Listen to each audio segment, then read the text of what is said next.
We've seen some amazing things, but that, my friends, is something we've never seen. Brandon Cruz wants advice. Brandon Cruz wants advice. Brandon wants advice. Brandon Cruz wants advice. You have locked yourself into the playoffs. Nice. Got it. Talk with old Brandon Cruz wants advice. Completely speechless, to say the least. Man, I am honestly so baffled by that decision. Brandon Cruz wants advice. It's Brandon wants advice. Green flag in the air. Brandon Cruz wants advice to the front. How you guys doing, ladies and gentlemen, boys and girls? This is the Brandon Cruz Daily Fantasy Podcast. First and foremost, got to apologize to the betting bartender himself, Anzo, and all you guys waiting for the next boost cruise. Something came up last minute for me.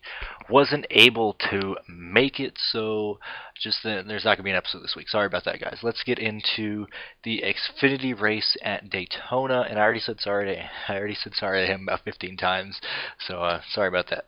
So looking at Xfinity, first and foremost, a lot of things can happen here.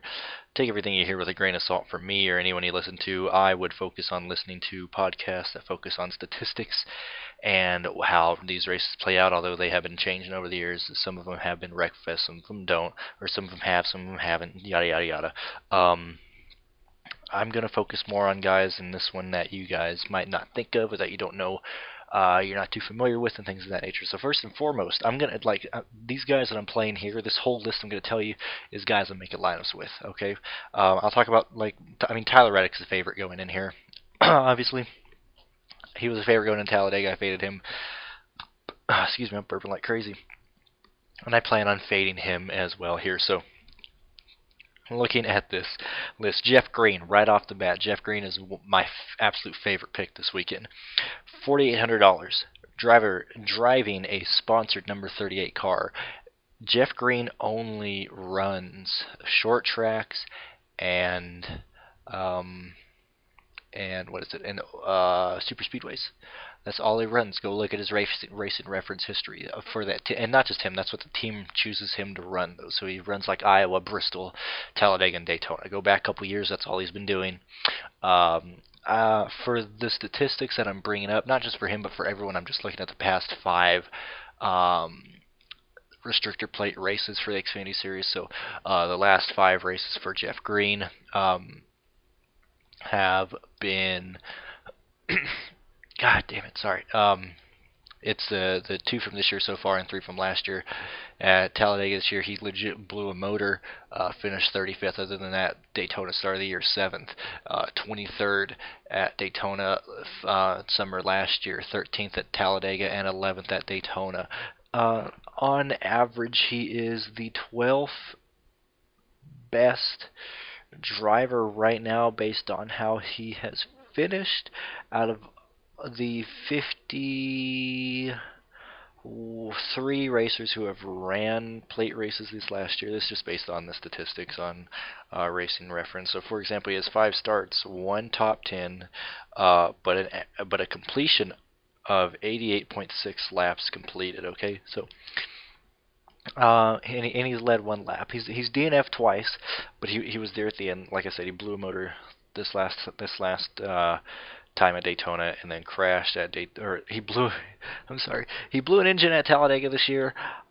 Got in a wreck last year at Daytona, but still finished in a place where it would have got you points.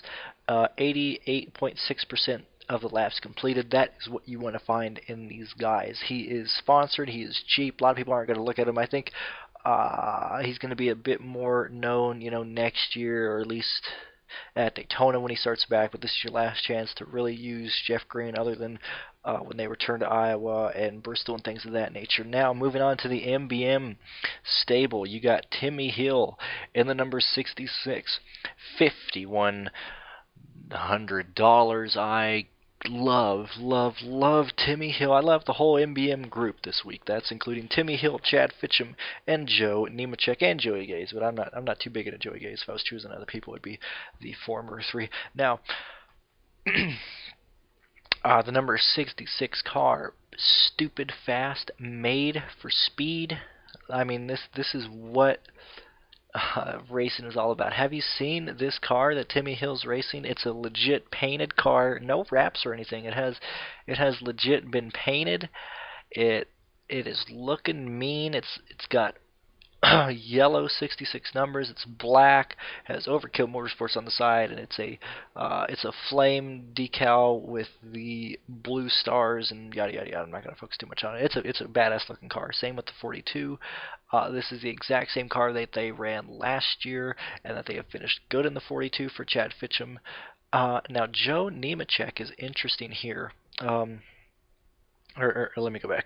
Timmy Hill, $5,100. Chad Fitchum, $5,200. Love these two guys. They have finished fantastically. If you go through and look up Chad Fitchum, I know a lot of people hate on me for choosing him, but I love playing him.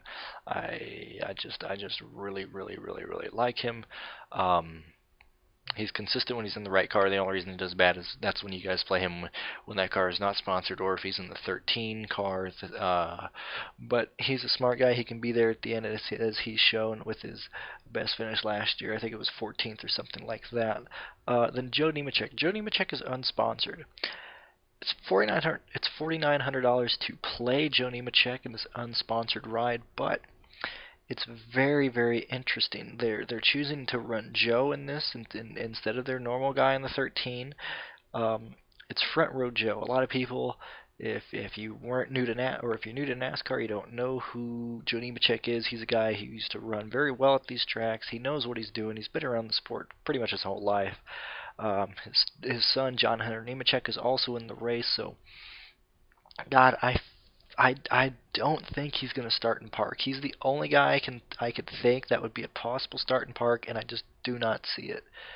I don't think MBM would bring in Joe Nemechek to start and park the car. They would just use someone that they've been using. I like Joe Nemechek. I got to see what the vibe is tomorrow after qualifying to see how they're talking about, see if they pick up anyone. But I really like Joe Nemechek.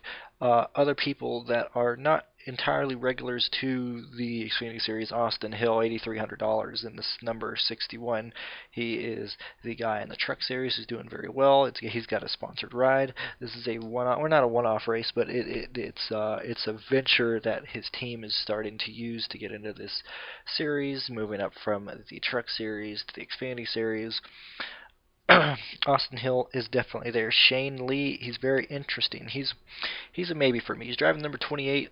He made his start last week with that team. Didn't do very well. He was quite a few laps down. Or he was at least running in the back, and then he finished. I mean, he didn't do great, but he finished 19th. He started 22nd, not very good for fantasy-wise, but he was running he was around 28th, 27th last week. So seeing Shane Lee actually show up, he ran the 3 car last year, if you guys don't remember that, off and on. Not with Matt Tiff. No, he ran the 2 car. Whatever. He ran for RCR last year, on and off here and there. Now Chris Cochran in the number 80, in the number 25. He's $4,500 this weekend. Like I said, pretty much every guy is in play in some form or fashion, but Chris Cochran is usually in the number 17 car. He's in the number 25 this weekend. They have a sponsorship, and he plans on running the whole race tomorrow. I believe in February, he crashed out at Daytona, but man, these underfunded teams I like. Now, Cesar, I just went blank. God damn it, Bessarelli. Oh my God, I was just saying this correct earlier. Cesar Bessarelli, or whatever his name is, I just went blank. I'm pretty sure he's sponsored in the 90 car this weekend. I haven't been able to find a picture. Haven't been able to get any information on it. I do not like DGM's racing website, Twitter, anything like that, but Cesar is very interesting. Now for RCR, you're going to see a guy, you're going to see a name that really stands out to you, at least in the sense of wow, that is a bit different, and that is Joe Graff Jr. Now, he has done a race last month for RCR in this, and I believe he finished 19th, but he is an ARCA driver. Joe Graff Jr. is $6,800. He's 20 years old. He's been competing in the ARCA Series for the last 2 years, and his ARCA Series history, in case you want to see this, is earlier this year at Talladega, he finished 9th. At Daytona this year in the ARCA Series, he finished 20th. And then last year at Talladega, he finished 17th. I like to see that in ARCA driver. It shows that you're at least smart. You can be smart, or you can at least get through a race, finish, and all that type of stuff. Joe Graf Jr. number 21 for Richard Childress Racing, especially at a plate track. I love that. All BJ McLeod cars are racing with flex tape on their cars. So you got BJ McLeod in the 15th. Garrett Smithley. I just went blank on other people.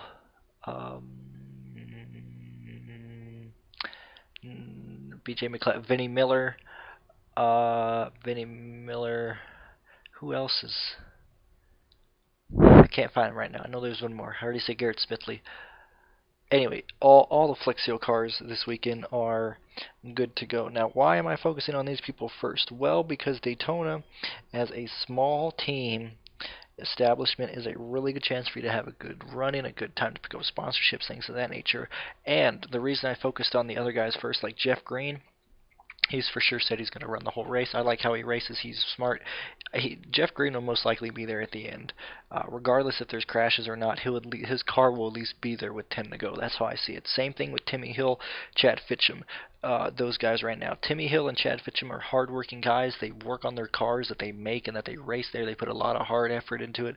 It takes a long time for these guys to gain sponsorships.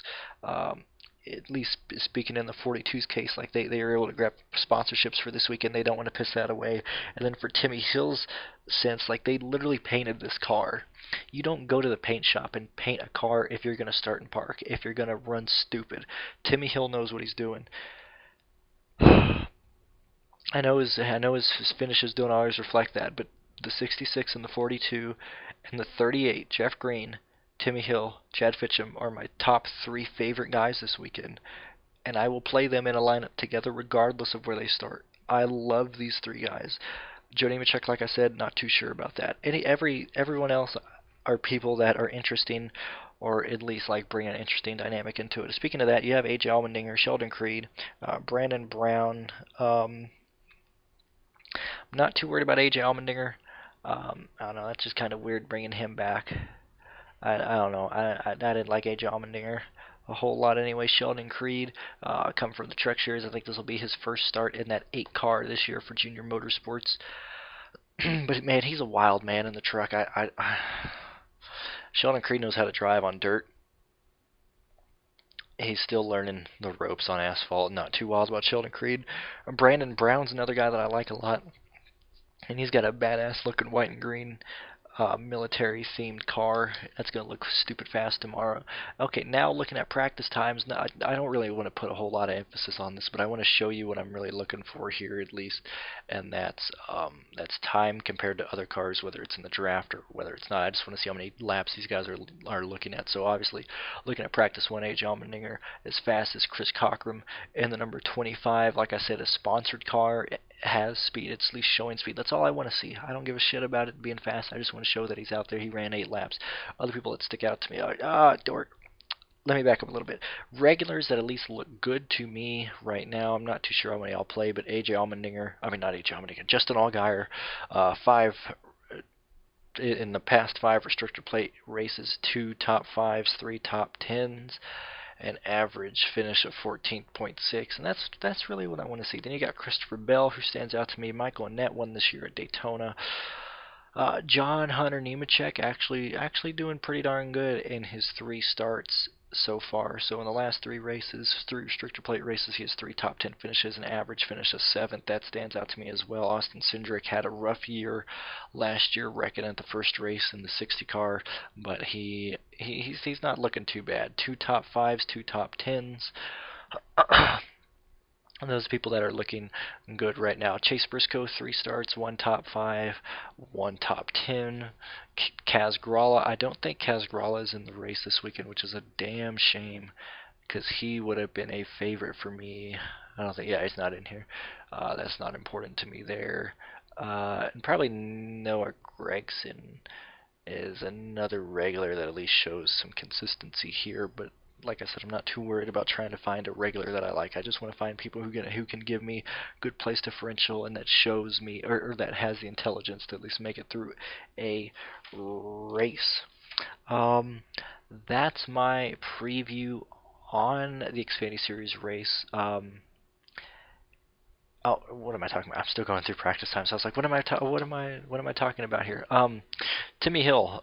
This is just to support my opinion here. Actually, Joe Graff Jr. 24 laps ran in the number 21 for RCR. Timmy Hill, he ran 8 laps, 17th fastest. At least shows that he's out there. Cesar Basarella, 19th fastest, ran 14 laps. Joey Gaze, number 35 for MBM, ran 11 laps. That shows that they're at least wanting to go out there and show some speed. Jeff Green ran 12 laps. All he has to do is qualify into the race. 28th fastest. Brandon Brown, 12 laps ran. Vinnie Miller,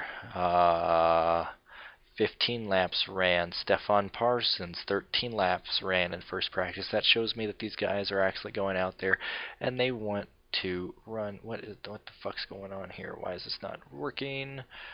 Why is this not showing up? Let me see second practice. Let me see final practice. Why is this not showing up here? What on earth is going on? Hold on.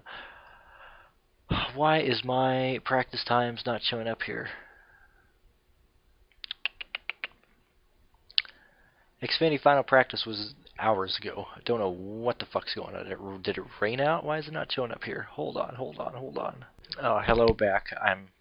Hello, I'm back.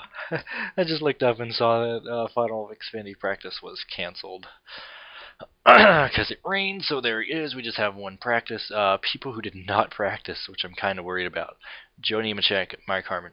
Joe Nemechek, this is getting a bit sketchy right now. I don't know if he'll run it. Joe Nemechek, he knows how to drive on these tracks, but we got to see if he qualifies and if they gain any sponsorship. So anyway, that is my preview for the Xfinity Series race at Daytona. Thank you guys for listening. If you have any questions, please let me know. And I'm trying to give you all the information I can on the lower-owned guys so you are more confident in playing them.